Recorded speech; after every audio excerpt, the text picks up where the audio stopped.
আসসালামু আলাইকুম guys, welcome back to my channel. আজকে আমি আপনাদের জন্য নিয়ে এলাম খুব সহজ একটা মিক্সড ভর্তা। আশা করি সবার ভালো লাগবে। ভিডিওটি পুরো না টেনে দেখবেন। প্রথমে আমি একটা বেগুন নিয়ে নিয়েছি। বেগুনটাই যেইভাবে গোল করে কেটে নিয়েছি।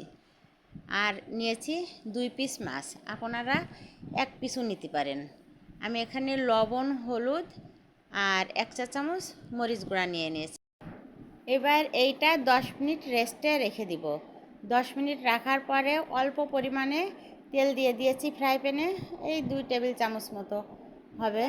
এটা গরম হলে আমি বেগুন ভাজি এবং মাছ দুইটা একসাথে দিয়ে দিব। এটা ভালোভাবে ভেজে নিতে হবে। এই ভর্তাটা আরেকভাবেও করা যেতে পারে।